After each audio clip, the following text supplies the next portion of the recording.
Hello and very welcome everyone to this session of the current affairs. Today we are going to learn the current affairs of 11th of January 2025. In today's session, we are going to discuss the topics or the things that happened all over India and all around the world that are important for our exams. So keep your notebooks in your hand, your pen in your hand, and do start writing all the important things that we are going to learn in this session.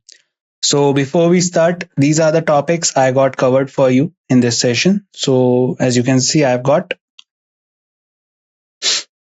international news, national news, banking and finance news, science and technology, summits and conferences. So we will discuss about them one by one. And before we start, the images used in our slide deck are for educational purpose only. We respect the intellectual property rights of the original creators and owners of these images. If you are the owner of any of the images used in this deck and have any concerns or issues, please contact us at sathee@iitk.ac.in and we shall remove the images. So first news that we have with us is India and Mongolia forge mining partnership. So basically there's a kind of a mining partnership. That means a kind of a partnership that will engage both the countries in mining process and dealing with each other in terms of minerals. So that is being done. So let's read more about it. Mongolia, basically a country. Before we start, Mongolia is basically a country that you can find in the north side of India. In the north of India, you will find China, and above that you will find Mongolia. Mongolia is also famous for Gobi Desert. If you have ever heard about it, that is one of the that is the largest cold desert of Asia. So India is set to sign a memorandum of understanding with Mongolia in the areas of geology and exploration. So basically, this particular memorandum will help both the countries in the research purpose of geology. That means particularly the study of landforms on this earth and exploration related to that. The partnership aims to enhance resource security and diversify supply chains. This agreement follows India's increasing reliance on imports to meet the rising demand for copper and coking coal, basically. So basically, these are the things that are in high demand currently. As we can see, the copper and the coal that is particularly used for the purpose of creating more energy, that is the coal. And copper, as we all know, is a particular type of metal that we use in particular different type of electrical appliances and other things. So for this purpose, the India is increasing the reliance on imports. So that is why India has been coming into an agreement with Mongolia. These resources are essential for power generation, construction, and steel making industries, as I was saying. And if we go into the deal of copper, so copper capital in the world is Chile. India also has the resources of copper in itself in Rajasthan, in Khetri, but that is not appropriate for the demand that is being developed in India. So that is why it is very necessary that we always do the purpose of getting more copper from all around the world. So for that purpose, we are having this partnership with Mongolia. Japan tightens the sanction on Russia over Ukraine war. So basically, Japan, as we all know, is a country that you can find in the Pacific Ocean.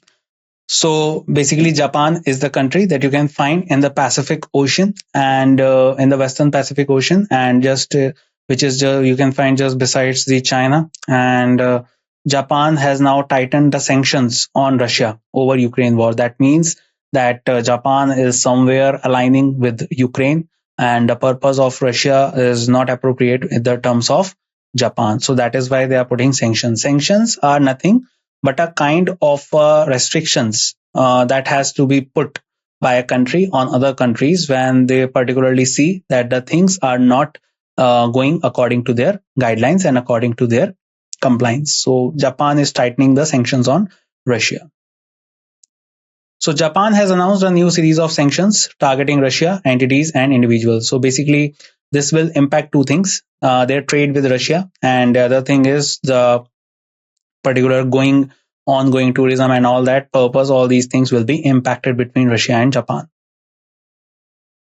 The sanctions also target organizations in other countries accused of aiding Russia in evading existing sanctions. This move aims to reinforce international pressure on Russia over its continued military actions in Ukraine. The sanctions are part of a broader effort to support Ukraine and uphold international law.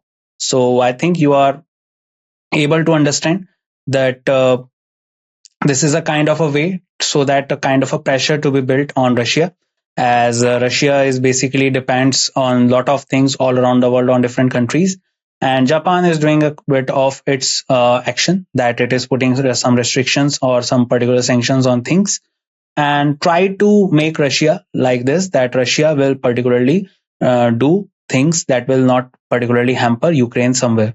So that is why these sanctions are being put by Japan. Japan's capital is Tokyo, and you can find this country in the Western Pacific Ocean as an archipelago. And if we talk about Tokyo, so Tokyo's earlier name or the ancient name was Edo. India to invest 50,000 crore in national waterways over 5 years. So first of all, you need to understand that what are waterways. So you must have heard about the National Waterway 1. National Waterway 1 you can find in Ganga River, and it particularly exists between Prayagraj and the Haldia port that is in West Bengal. And if we talk about the waterways, so we have different waterways, but if we talk about the organized and developed waterways in that category, the two main waterways we have are National Waterway 1, that is in Ganga River, and National Waterway 2, that is you can find in the Brahmaputra River existing between Assam and Arunachal Pradesh.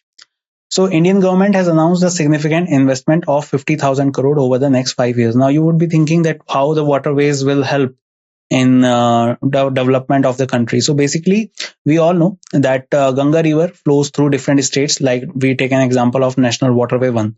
So if we talk about the Ganga River, so Ganga River we know starts from Uttarakhand, enters into Uttar Pradesh, then goes to Bihar, then it touches Sahibganj, that is in Jharkhand, and then it goes to West Bengal, and after that it bifurcates into two parts.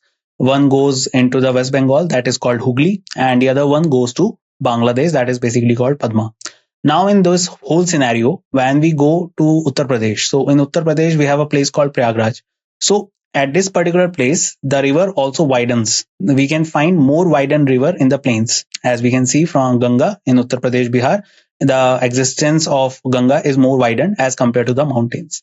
So in these areas, we can use the particular flow of water or this particular river as a way to transport small ferries or things into the thing. Like if you remember that the cruise was also started in 2023, that was known as Ganga Vilas program. That was also started. That is a kind of a tourism that was started in Ganga River.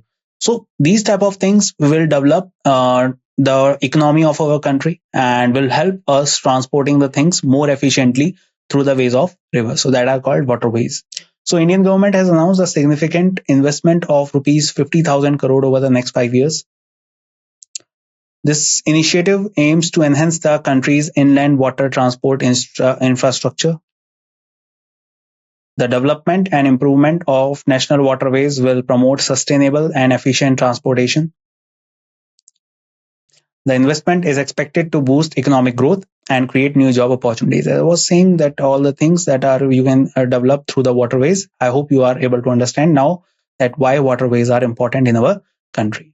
Okay, so India to invest 50,000 crore in national waterways over next 5 years. PM to inaugurate ZEE Mains tunnel, boosting Kashmir Ladakh connectivity.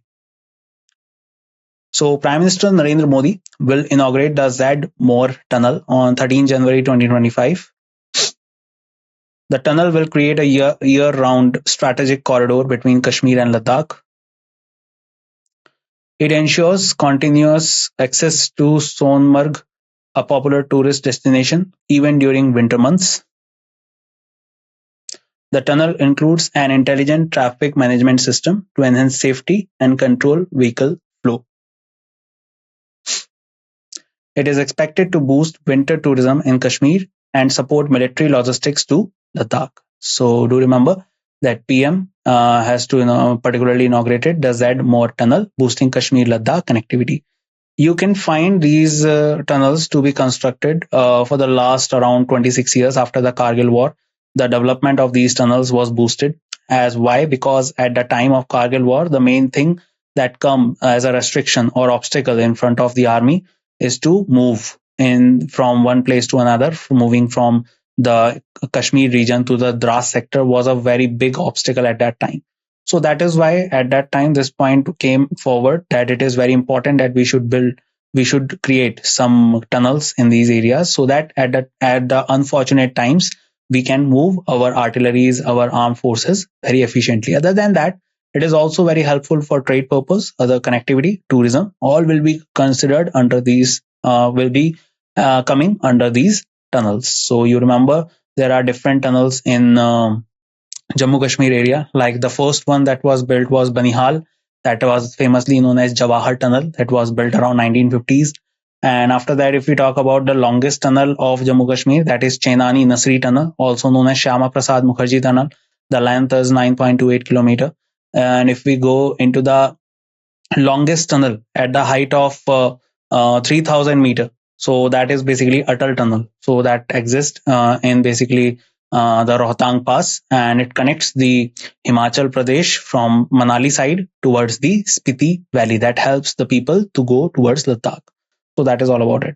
Now one more tunnel is being added that is particularly connecting Kashmir and Ladakh. That is called the Zadmore Tunnel, and it was inaugurated on 13 January 2025. India targets 100 billion food and beverage exports, Piyush Goyal. So India aims to achieve $100 billion in combined exports from the food and beverage, agriculture, and marine product industries within the next 5 years.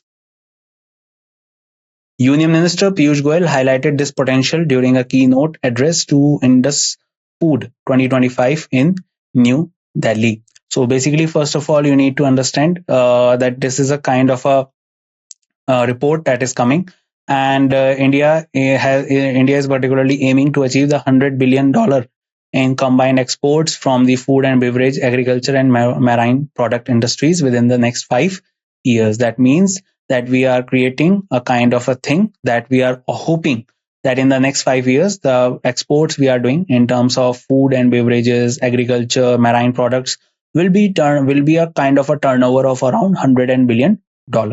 And Union Minister Mr. Piyush Goyal highlighted this potential during the keynote address at Indus Food 2025. Indus Food is what? Indus Food is basically a particular, you can say, a program or a particular campaign that was started and particularly for the exploration of different type of food and kind of a food park that was started in New Delhi recently. He emphasized the importance of industry growth at 14 to 15% annually to reach the target. The minister praised the success of Indus Food 2025 and the role of APEDA and MPEDA in achieving India's $50 billion exports last year. So do remember that India targets $100 billion food and beverage exports according to the Union Minister of Commerce and Industries, that is Mr. Piyush Goyal, and that was particularly said in Indus Food 2025, that was particularly held in New Delhi. Center releases 1.73 trillion to states to boost capital spending. So on January 10, 2025, the Indian government disbursed 1.73 trillion to state governments. This is a substantial increase from the 89,086 crore released in December 2024. So basically, this is a kind of an allotment that was given by the Indian government, by the central government to the state government regarding the funds. And it is a particular annual thing that is done, that is particularly being transferred to the state government. as we all know that central government is the authority, and central government basically holds all these type of things, and the particular transfer of money or the funding to the state is being done by the center. And that is why there is a report about that Indian government has disbursed 1.73 trillion to state governments. The enhanced allocation aims to expedite capital expenditure and support development and welfare initiatives across states. The funds are expected to boost infrastructure projects and economic growth. So do remember that these are the funds that are being given to the state governments for the development of economy and infrastructure. And if we talk about this one, so basically the center has released 1.73 trillion to the states to boost the capital spending. India's factory output grows 5.2% in November, highest since May. So India's factory output measured by the Index of Industrial Production, that is IIP. So do remember that these type of reports are being developed by IIP. What is IIP? That is Index of Industrial Production. Record a significant rise of 5.2% in November 2024. This increase is the highest in 6 months and follows a 3.7% growth in October. The growth is mainly attributed to a favorable base effect and a boost in manufacturing capital goods and consumer durables. The industrial growth for the period April to November 2024 stands at 4.1%, a slowdown from the 6.5% growth recorded in the same period last year. So do remember that this is a data that by November 2024, the output of the Indian factory is around 5.2%, and it is grows by 5.2% and highest since May. Union Minister Sonwal, so Mr. Sarbanand Sonwal, unveils the National River Traffic and Navigation System. So let's read more about it. So Union Minister Mr. Sarbanand Sonwal launched the National River Traffic and Navigation System, that is NRT and NS, on January 11, 2025. The launch took place during the second meeting of the Inland Waterway Development Council in Kaziranga, Assam. So do remember that it is the Inland Waterway Development Council meeting, and it was held in Assam in Kaziranga. And during that meeting, the National River Traffic and Navigation System has been inaugurated. The NRT and NS aims to enhance the safety and efficiency of inland waterway transportation across India. The system is expected to improve navigation and traffic management on national waterways. So do remember that during the second meeting of the Inland Waterway Development Council, basically Inland Waterway Development Council is also related to the national waterways somewhere, that how we can particularly use the national waterways and what type of traffic system we should introduce so that any kind of efficiency of the waterway transportation will be done and also the safety will be done. And in that category, the meeting was held in Kaziranga, Assam, and Union Minister Mr. Sarbanand Sonwal was present there. And the system is expected to improve the navigation and traffic management on national waterways.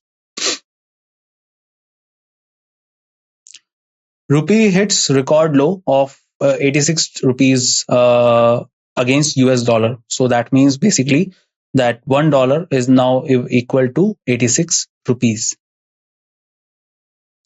So on January 10, 2025, the Indian rupee depreciated to an all-time low of 86 rupees against the US dollar. First of all, you need to understand that how this growing of rupees worry people in India. So basically the thing is that majorly in the international market, the deal of oil, of the particular type of crude oil, is done in terms of dollar. So if the value of dollar is increasing, then that means basically that we are putting more value into the market, into the international market in purchasing the oil. And why? And if we are purchasing oil on more expenses, then it would directly or indirectly affect all the things that are happening in India. Why? Because this particular crude oil will be converted into diesel and petrol, and that will be used in transportation.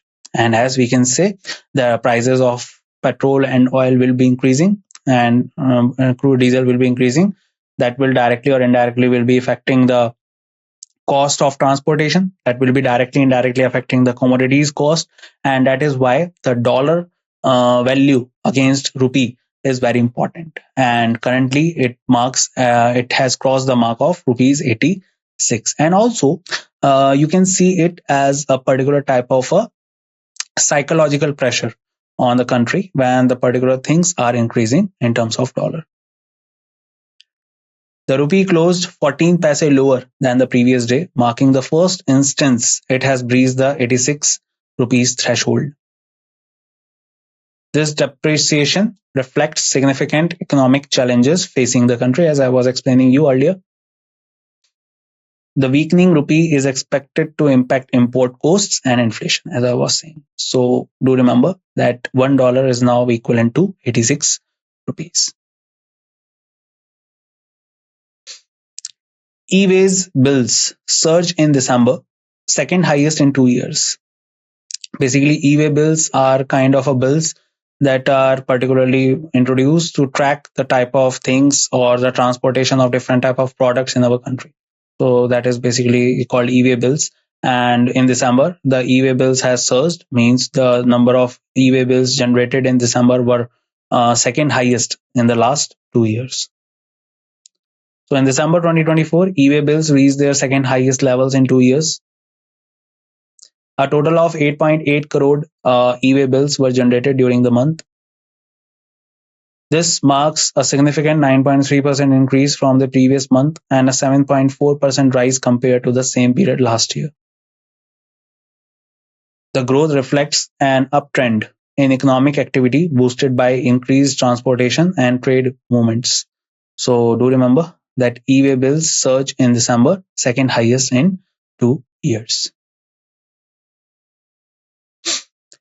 Global water cycle disruption in 2024 caused Wayanad landslides. So I hope you remember that in 2024, the landslides happened in Wayanad, that is in Kerala. And basically during that time, a lot of relief programs were started in Kerala. And particularly if we talk about that type of destruction or particular devastation happened, that is not equal to any kind of thing that happened in India so far. So now currently the report has come that why it has happened, and the particular reason that are saying is particularly the climate change and the global water cycle disruption. So let's read more about it. So the 2024 Global Water Monitor report highlights significant disruption in the global water cycle due to climate change. These disruptions led to devastating water-related disasters worldwide, causing over 8,700 deaths and displacing 40 million people. Economic losses from these events exceeds $550 billion. The report emphasizes the increasing frequency and intensity of extreme weather events such as landslides, floods, and droughts.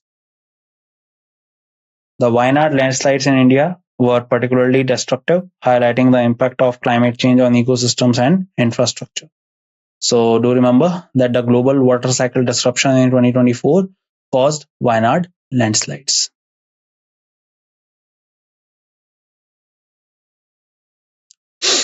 Another report coming regarding the climate change, that is the Earth breaches 1.5 degrees Celsius limit for the first time in 2024.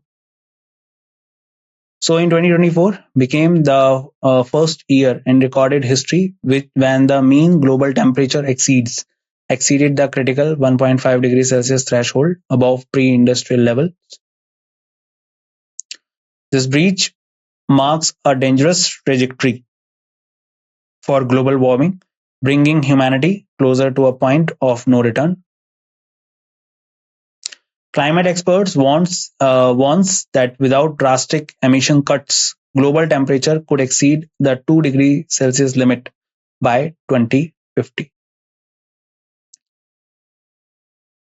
The consequences of this trend could be devastating for ecosystem, economies, and human livelihood. So let me tell you about in brief. So basically, the average temperature of Earth, if you have ever heard about it, basically the average temperature of Earth is 15 degrees Celsius, around 15 degrees Celsius, and that is also has been increased, as you can see in this chart. That it this chart is basically showing you about the rise of temperature, about the average temperature, about the last some decades. And basically, if we talk about it, this chart also compares it with the time when the industrial pre when the industrial revolution was started. So basically, after that, the temperature of the Earth is constantly rising, and now in 2024, this is the first time that now the particular limit, or you can say the particular temperature, the average temperature of the whole year was has crossed the 1.5 degrees Celsius mark.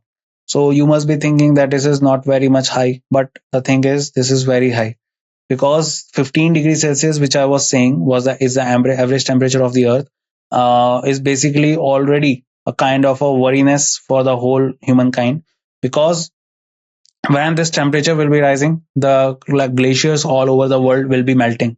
And if particularly we can see the level of melting of glaciers is increasing exponentially. As if you remember, in 2024, there was a time, there was a photo came that there's a hill, there's a mountain peak in Himalayas that is famously known as Om Parvat. So for the first time since many years, this is the first time that we have seen that on the Om Parvat, the snow that we can see from distance is not there, has been melted completely.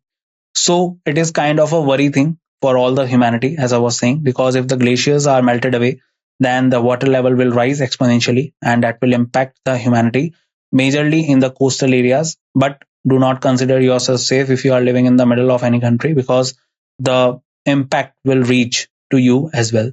So that is why this is important. So Earth breaches 1.5 degrees Celsius limit for the first time in 2024. BMCRI to set up South India's first infectious disease research lab. So Bangalore Medical College and Research Institute, BMCRI, has been selected by the Indian Council of Medical Research to establish South India's first infectious disease research and diagnostic laboratory. So basically, this center will be working towards the research purpose of infectious disease. The initiative aims to enhance the diagnostic and research capabilities for infectious diseases in the region. The laboratory will focus on diseases caused by bacteria, fungi, and parasites. It will facilitate faster diagnosis and improve healthcare outcomes. This project is a part of a larger national efforts to build specialized labs in medical colleges across India. So do remember that BMCRI to set up South India's first infectious disease research lab. Viksit Bharat Young Leaders Dialogue 2025 begins. So the Viksit Bharat Young Leaders Dialogue 2025 began on 10 January 2025 at Bharat Mandapam, New Delhi. The event is organized by the Department of Youth Affairs under the leadership of Union Minister Dr. Mansukh Mandviya. It aims to celebrate youth leadership and engage young leaders from across India in thematic discussions, creative competitions, and cultural experiences. The dialogue seeks to empower the next generation of leaders to contribute to India's vision of becoming a developed nation by 2047. So do remember that Viksit Bharat Young Leaders Dialogue 2025 begins at Bharat Mandapam, New Delhi. PM Modi to attend AI Action Summit in France.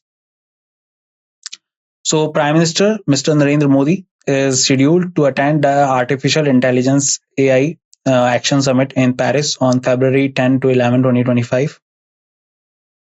The summit is hosted by French President Emmanuel Macron. It aims to foster international dialogue on AI, bringing together global leaders to discuss innovation, regulation, and the future of AI technologies. The event will focus on the ethical and societal implications of AI advancements.